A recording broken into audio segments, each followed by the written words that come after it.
This know conference will now be recorded. if everything that the farmer's doing is, is the best for the long-term health, soil health of the farm. So that's kind of where my interest came from, trying to formulate some legal tools to help those landowners sort of have a guide for how to go about doing that. Mm-hmm. Great. I'd say for me personally, being a farmer and being in the education of farmers for 25 years or more, I think for the first 10 or so years, I never thought a whole lot about, I'll just call it absentee landowners in that situation. And the question came up at first is, well, if I'm a farmer, why am I going to invest my money, my cash flow money into land that I may not get to farm the next year for whatever reason? And that was a barrier for soil health principles, for applying soil health principles. And so as I started understanding that more and more, and then starting to have, every once in a while, you would have a landowner come to a meeting, and they would come up to me afterwards, or they asked a question, and they would say, how can I get my farmer to farm like this? So you kind of have those two main groups out there. And so that's really what got me inspired, I guess you would say, to take a more serious look. The challenge has been over the years is, how do you get in front of the landowners that aren't farming? It's a difficult group to track down, and that's been a definite challenge. And that's why, again, exactly why we're doing this series of webinars here, to try to reach those people and to reach those people who are influencing those people. So that's a little bit of my my background. So Sarah, if you want to go on to the next question, and then we'll just open it up for everybody, just if they have a question or a comment. Sure. So a little bit about economics and conservation. We all know that we are in the midst of tough times, and it's been tough for a while for the farming community. So how do you think low crop prices affect a farmer's willingness to adopt conservation practices? And then kind of a second part, what about high rental rates and a short-term financial gain mindset? Well, I'll just take a stab at that, and you can follow up. For new farmers that never have done, we'll just call it soil health principles, soil health practices, it is very difficult to get them to commit to the extra dollars per acre that it costs to do this. And I think we just need to be honest that it does. Not all the time, depending on how you do it, but by and large, there's an extra investment of something. Sometimes it might be just time, but you're paying for a cover crop seed, an extra trip across the field to establish it. Usually, to be able to prove that you're going to get that back that year is difficult. Sometimes it's a lot. We discussed this in over the previous two webinars. So that is a clear barrier. Now, I will say those who, what we'll call veteran cover croppers, veteran people, 5 to 10 year category, they see the difference in their fields, and they're committed, and it is part of their cost of production, and also I would say part of their profit, because once you get into this system, there is profitability in it, and it's getting over that hump is the challenging part. That's for sure. So right now we're kind of in a low, commodity prices are certainly on the lower side. It does make it difficult. But yeah, we'll just have to continue to see what we can do. And I just had a conversation with a cover crop seed person, a major seed company, and they were just asking I would say a very straight up question.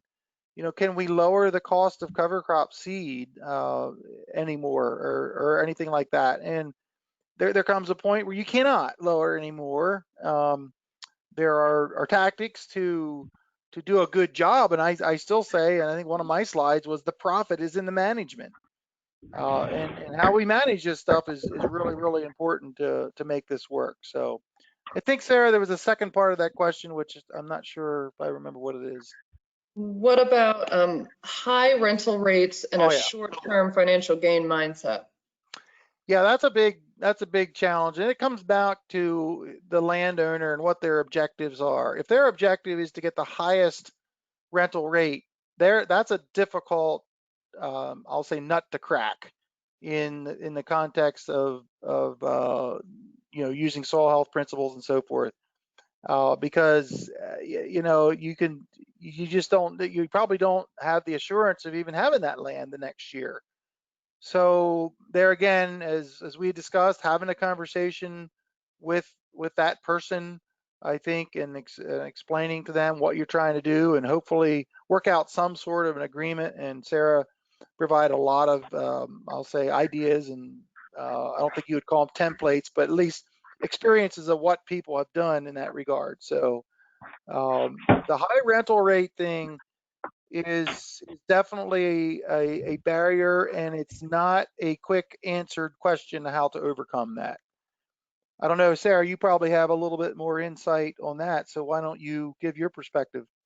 Well, I mean, I agree with you. I think, accepting sort of the status quo is a really important part of it. I think, as a landowner, trying to become as educated as you can about where commodity prices are. So, when you're broaching that conversation with the farmer, you're coming from, an empathetic place as much as Mhm, possible, even if you're, still on the low end of the learning curve about farming. But mhm, I think it's really important to acknowledge, everything that the farmer's going to have to do in regard to these practices and say, mhm, hey, I know, I mhm, understand that times are tough right now. I understand commodity prices are low. This is a really tough financial year for everyone because mhm, of coronavirus. It's not projected to get any better for most people. mhm, And this is, something I want to discuss with you because, my long-term goals for the property are XYZ. It's not going to be for everyone. mhm, If the landowner, like we were talking about in the last webinar, I think it's important to assess the long-term goals for the farm. If a mhm, landowner doesn't have long-term goals for the farm, they are going to have, a short-term financial gain mindset, and maybe there's nothing mhm, that we can really do to get over that. But if the landowner is in it for the long haul, I think the mhm, farmer have to come at it from a place of education. They look, these are the things that I'm doing on my farm, even in mhm. this economic state where we're in. Yeah, Like the commodity prices are not any different on my farm than they are on this farm. And this is what I'm right. able to do. These are the improvements I've seen, and use your homemakers, if you have them, as Mhm, illustration of how you've been able mhm. to incorporate some things without breaking the bank. Yeah. And I think explaining the resources, the cost share that's available, and how you two can go into that as a partnership. I mean, Mhm, maybe the landowner's the one who's applying. That's, mhm, be common for the landowner to be the one signing on the dotted line, but the mhm, farmer's going to be the partner in that, making sure that those practices are maintained properly. And so there is going to have to be a meeting of the minds there, mhm, each person giving a little bit, and for the long-term benefit of the landowner, because they're the one mhm. that's be owning that farm. Yeah, yeah, that's good stuff. Good stuff. Questions from anybody? Just unmute yourself, ask your question, type it in the chat if you want to. Any questions about these opening questions, or another question you may have been thinking about? Anybody? Don't be shy. Anybody have any comments? Steve, I was wondering, in your experience in talking with landowners about how you farm, Mhm, I know in some of the workshops that you've done that you've talked about some of your neighbors' objections. They see what you do all the time. mhm, Um, and what are some of their objections that they have to adopting the same practices? Like why wouldn't somebody want to adopt no-till or cover crops, or and how do you talk to them about it? yeah. Well, first of all, when it is your neighbor, there's dynamics there that I choose to respect. I let my actions speak for themselves, and I have had neighbors stop in and say, "I love what you're doing. How do you do it?" I have neighbors who are that's nice, Steve, but I'm just not interested or whatever. And yeah, I do have my next door neighbor, not to pick on him, but probably one of the least soil health usage of anybody around. Now, he's nearing retirement in his mid 70s. His son has told me on numerous occasions that when he gets to take over the farm, that he wants to talk to me about how I farm.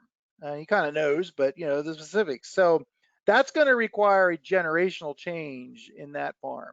So that's a mindset, and it's just one of those things that is a reality out there, a mindset that they're comfortable in what they've done for 20, 30, 40 years. Then the farm, may be paid off or it may be deep in debt. And either way, it's like, I know how to farm. And, it's just, when you ask the question of, well, I would like to ask the question, well, how does it feel when you have to fill up your ditches? That's what instigated me to go into no-till. I had ditches here in my rolling hills, and my neighbor still has ditches, but that has not inspired him to do much. Now he has done a little bit of no-till now, but it's certainly pretty basic stuff. But he still does a lot of tillage. So to answer that question, Jen, I personally, and this is my style, I don't go out and stop in at my neighbor's and tell him how I think he should farm. I don't think anybody really does that. I'm the type of person, if they want to learn, I'll have all the time in the world for them. So that's my style. That being said, when I'm out in another area and I'm the outside speaker, well, then you have a whole different platform that you can essentially speak from. So for my neighbors, I feel they see my farm, they know what I'm doing. If they want to know, they can ask me. I think I'm a fairly approachable person, and that happens occasionally. But I just think I have a local Amish neighbor who one day he told me, Steve, he said, I just love to plow. And, my typical response, depending who it is, I will say back, I just love to plant. And then we laugh about it and we talk a little bit. But that same guy, that same Amishman asked me 2 years ago, he said, Steve, he said, I am just tired of this erosion. And he said, can you help me out? And what should I do? What do you have? Do you have any suggestions? And so that led to a very good conversation. So I try to, I guess I'm getting a little long-winded here, Jen, but I try to always keep the door open for a discussion on whatever people want to talk about to develop their own soil health methods on their farm. So is that kind of what you were going after there? I think so.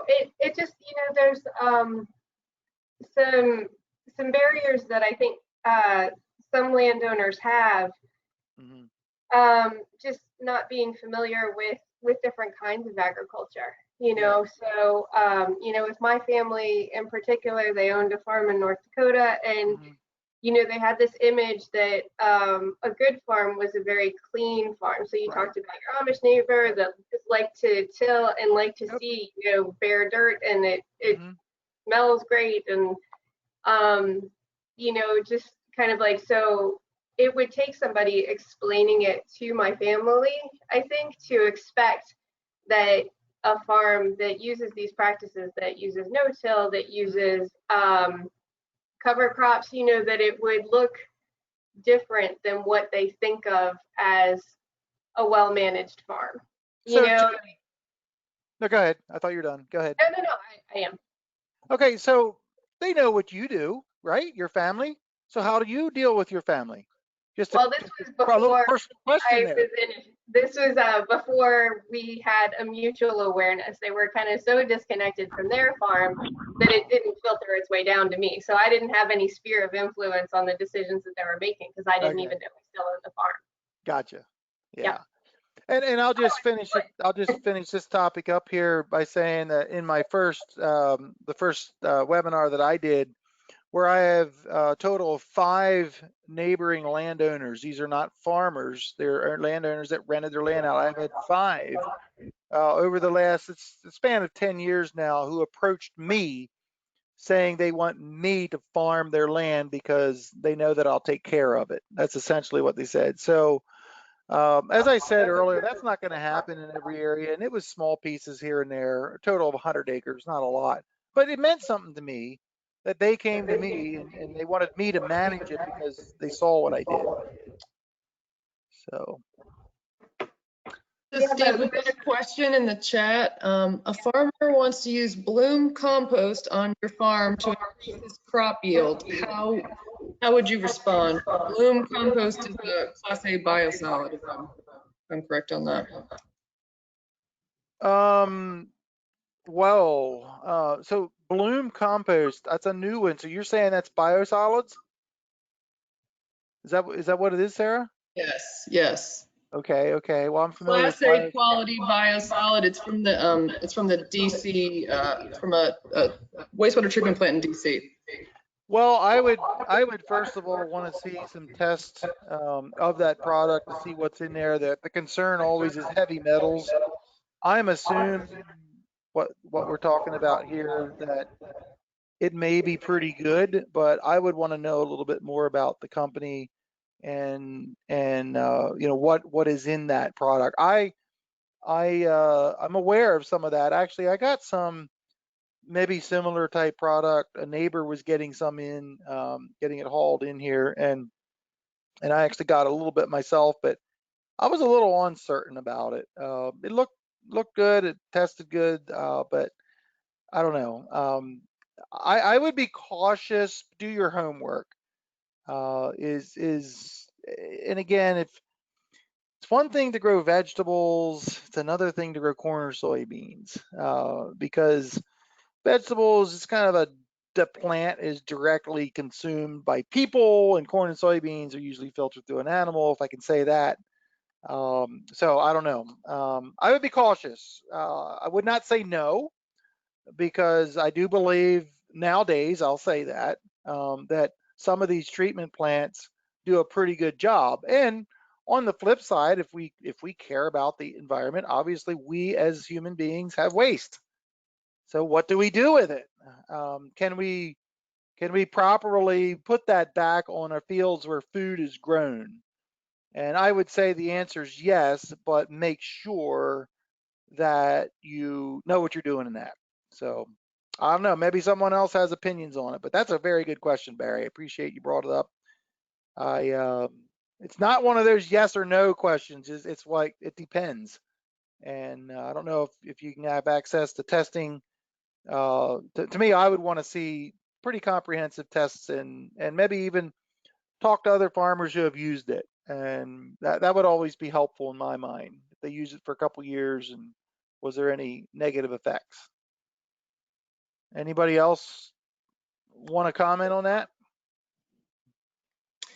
It kind of leads into the next thing that I was going to be talking about, was barriers that landowners have in trying to talk with their farmers. And you know, it's hard to talk about this in generalities, as we've said throughout this series, because there's a lot of different types of landowners. I mean, I know retired farmer landowners who are very, very knowledgeable. So I don't mean to paint with a broad brush and say that all are, you know, not very knowledgeable, but there are some who find the conversation about conservation practices challenging because of a knowledge deficit. And I think one thing to think about is you're not in this alone. There are so many experts out there who can help facilitate that conversation. And I think it really help, especially if, and we've seen this kind of crop up in a lot of the work that's been done on this topic throughout the country, that one of the barriers is landowners who don't have the knowledge, don't feel comfortable having the conversation with the farmer who they know is an expert, right? They know is an expert on farming. They don't know anything about farming, so who are they to sort of second guess the farmer? I don't think they should think of it that way, but I think that's how a lot of folks do think of it. And I would just kind of implore folks to reach out to all those professionals, soil conservation district folks, extension folks, which is who I would call about the Bloom compost question. Because, you know, they get those calls from a bunch of different farmers, and they're a wealth of knowledge on new products, new techniques, and tried and true things as well. And they tend to have a really good regional knowledge base on what's working, what conservation practices, you know, are, you know, beneficial in the area, how that has impacted yields for individual folks. Farm managers have also proven to be really helpful for us in Maryland with our agricultural conservation leasing project. You know, they're trusted. They're trusted experts, and they're sort of that connection between the landowner and the farmer. They have a vested interest to maintain that relationship, but they're, you know, they can lead and sort of encourage some of that out of the box thinking. Hey, you know, conservation practices, this is what we're seeing. This is how the farm could be benefited, you know, and it wouldn't upset the boat too much. Very good. Are there questions? Yeah, Well, anybody else have questions? Oh, sorry, go ahead. Go ahead.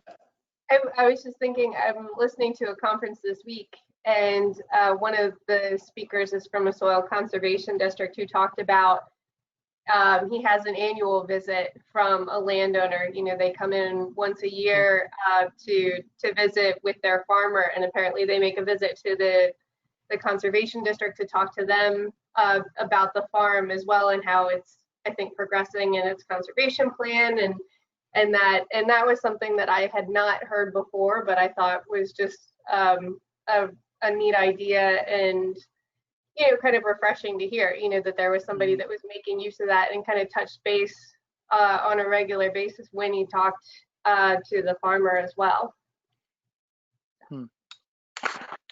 Yeah, good. So along the next line here, so Steve, going back to you, what are some of the ways that you share with your landowners to educate about what you're doing? Did any of your landowners ever come to your field days or anything like that? Yeah, I actually did. Some of them, you know, really aren't interested at all, of course, but and others certainly are. I just never forget one of my real almost next door landowners. There's only one field I rented, and he kept saying early on, "Don't you think you should just disc that one time? You know, don't you think it would be better if you would disc that field?" And I just said, "No, just watch, just watch." And now he is like, "Wow, that's really cool what you're doing," and you know, I love those cover crops, and you know, it just, and he grew up on a farm when he was a kid, so he knew a little bit about farming. But that's just an example there of you know, I don't know if it's a typical response, but a response. I would also say too, you said about our field days, that my next door neighbor, who I had referenced before, who is not doing soil health practices, I invited him to our field day, and I asked him if he could bring his tractor to pull one of the wagons. I thought that might have been a stretch, but he actually, I think he enjoyed it, even though he might not have supported it all. But I think he was just enjoying the festivity part of it, if nothing else. But anyway, so you have all different kinds of responses, and then, you know, again, some farmers are so locked into their system that they just don't have room in their brains, it seems like, to be open to anything new. And it's just kind of a personality thing sometimes. We're human beings, you know, we have our mindsets, and I keep going back to the profit margins in farming and the risks that we take. The profits margins are generally small and the risks are generally large. And that is, again, one of the fundamental reasons why this topic that we're talking about today is difficult to answer, because there is no surefire way to do this. And I think that's what we like about farming in one way, that it's always something you try to figure out and try to work around. But so, you know, Jen, to your point, or to your question there, for me, I've had a mixed reaction. And then I have, you know, for those of you who follow me in social media, I kind of have my little fan club. Some are relatives, and some, they just love what I do, and they're constantly posting, you know, good things, that they like what I do at everything. So, you know, you kind of get that over time. Some people, that they really get it and they really latch into that. So, yeah. So I want to touch on something that you said there regarding, you know, sometimes the margin, the profit is small, and the risks are not insignificant from a farmer standpoint. Mhm. So I want to kind of go back to that economic question, because there are some landowners that are really depending on the income from a lease, you know, and so that creates sort of economic pressure on their side as well. And so this is a question to start with Sarah, about what a landowner can put in a lease to make use of conservation practices successful. And I think particularly, you know, what are some of the options that they can use if they're in that situation? You know, they want to encourage their farmer and support them in adopting practices that improve soil health, but they also need to make money from the lease, you know, for their own budget. Yeah, sure. So, I mean, I would say the number one thing that we've talked about before, but it's worth repeating, is the term. It's not going to cost you anything. If you can't give your farmer any kind of a break on the rental rate, because you need that rental rate just as much as, you know, the farmer needs their income, give them a longer term.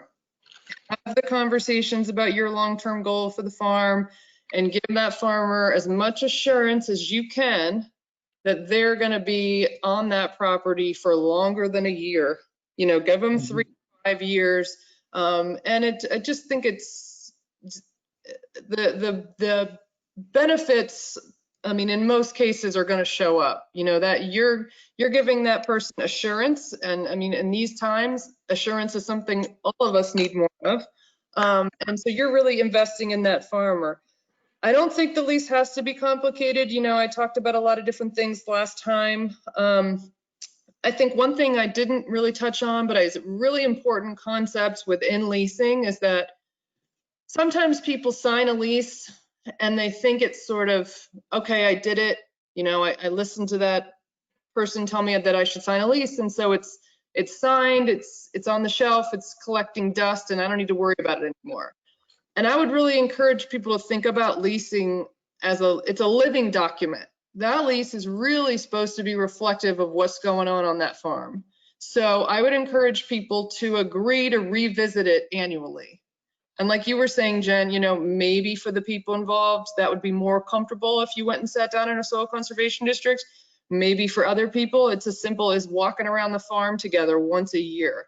Talk about what's going on the farm. You know, we've had weird extreme weather in the last couple of years, and people have seen things on farms that they had not seen in a very long time.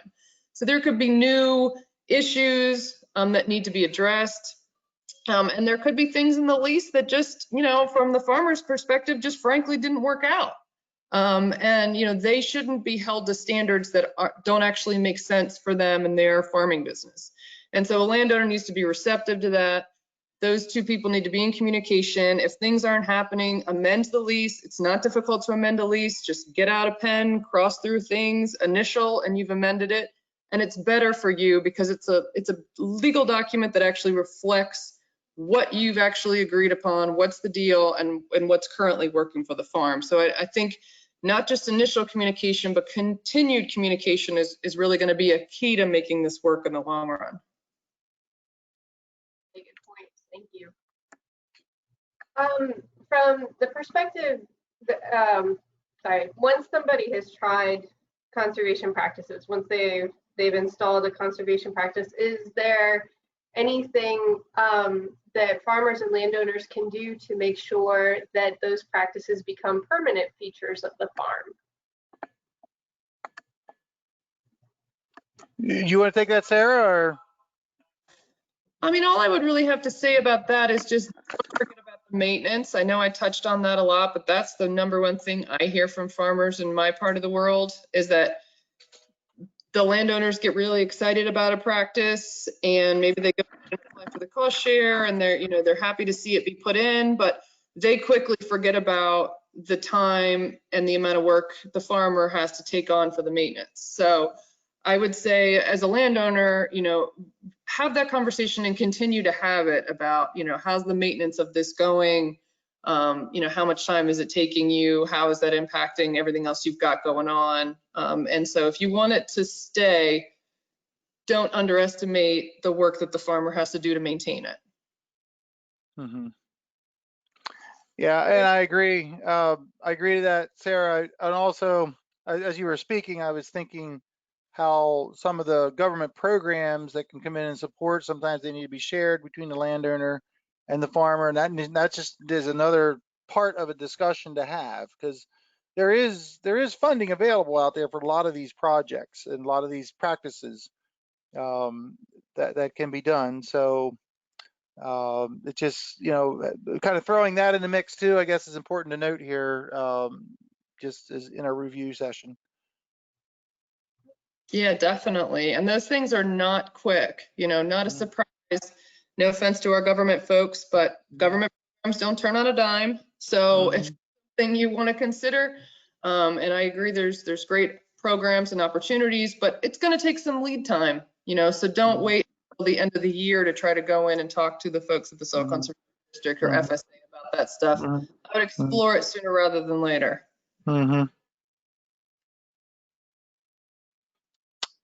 Well, we've just got one more question to kind of wrap up. So if anybody has anything that they would like to ask, feel free to unmute your phone or put that in the chat box. But what I have for you both, Steve, you can start on this. What's on the horizon? Are there changes that are coming that are going to affect farmers and landowners? Well, you're setting me up there, Jen. I wrote a book called The Future Proof Farm, and some of what I talk about in there is some things that go beyond just the environmental aspect here of what has been, by and large, promoting the soil health principles. And that now is where I call it the market, or the people who buy our end products as farmers, the consumers. The consumers, they are now becoming more vocal, you might say, and I'm not saying that's all bad, but they want to know that their food was grown in I call it a planet-friendly way. It's just part of the story of food. And I think that's something that a landowner can quickly grasp. They get that. How the reality of that comes down to a corn soybean farmer, maybe a few years off yet, but I'm a vegetable farmer here in a lot of what I do, and I see it firsthand. When I'm talking to potential stores or potential people to buy, when I tell them what I do, that automatically puts me up a little higher in the ability to get a sale. So that's going to be my first response to that. What's in the future? I believe that's going to become more and more evident here, and I see a shift of our soil health practices have been driven primarily from an environmental standpoint, maybe the perceived threat of government rules or regulations, or the education that's out there, which is awesome, or as I just said, where the public is concerned and they're going to want to see some sort of demonstration in these products that are grown. And it's not just that the consumer is dealing directly with the farmer. They're going to, and I use General Mills as an example. They're a huge corporate player in food, and they are wanting to tell their consumers that yes, indeed, our farmers are using soil health principles to grow the oats for your Cheerios.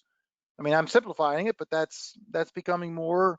I see that continuing to develop in the future. So I guess that's my first reaction to that, Jen. Be curious to see what Sarah has to say on that.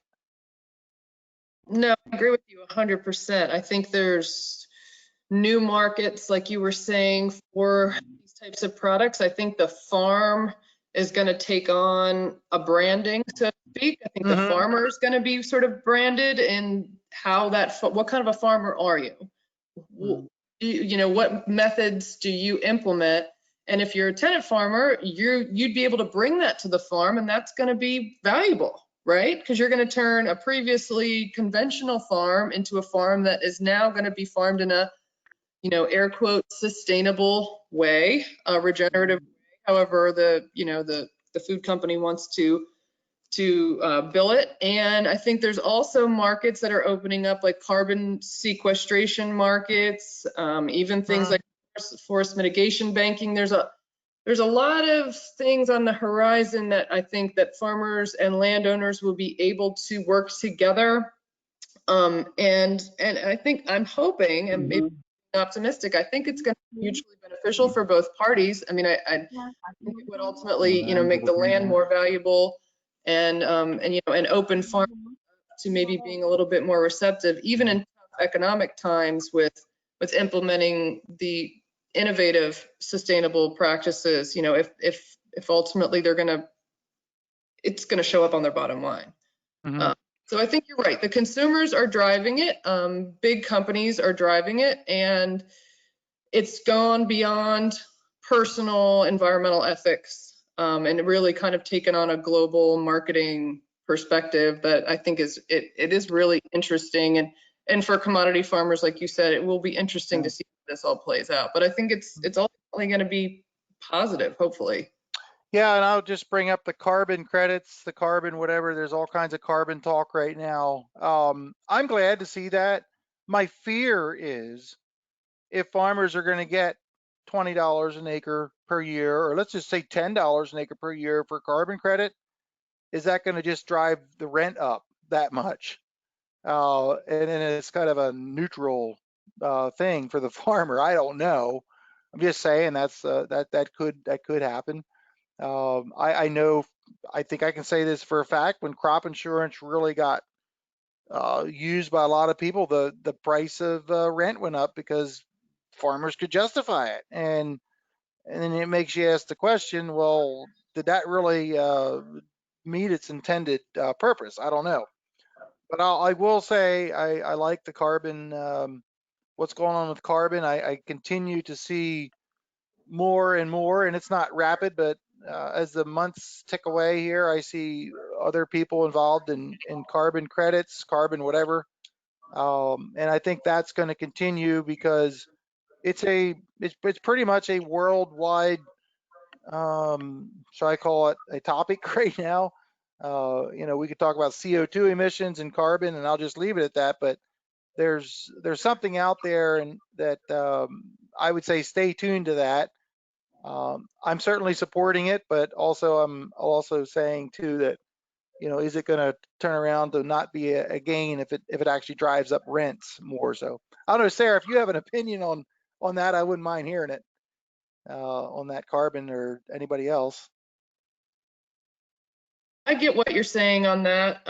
You know, I guess I'm sort of thinking about the primary stages of it, and I think it would be positive for farmers to get extra income for things they're already doing. Yep.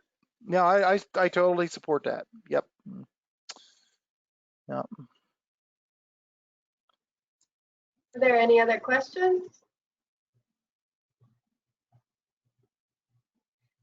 Well, from my perspective, I want to thank you both, because, you know, just going back to sort of my family experience with it, our non-operating landowners, you know, were really disconnected. They were absentee landowners, but they still had, you know, a care about the land. The land meant something to my family because it was passed down in their family. You know, they had a connection to it.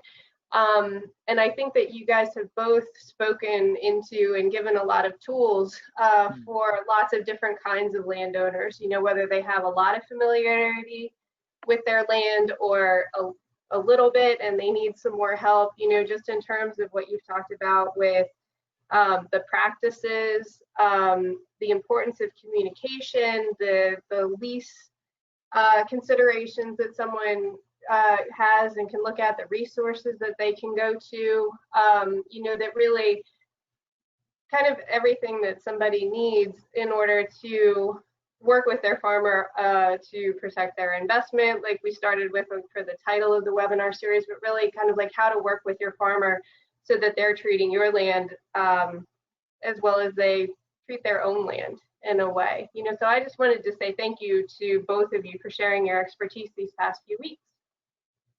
Well, you're welcome, Jen, and it's been great to share. I think it was a good balanced effort here with Sarah, and so I'll just say my pleasure. I appreciate it, and I don't know, Sarah, if you have any closing comments, but it was. No, ditto. It's been a pleasure.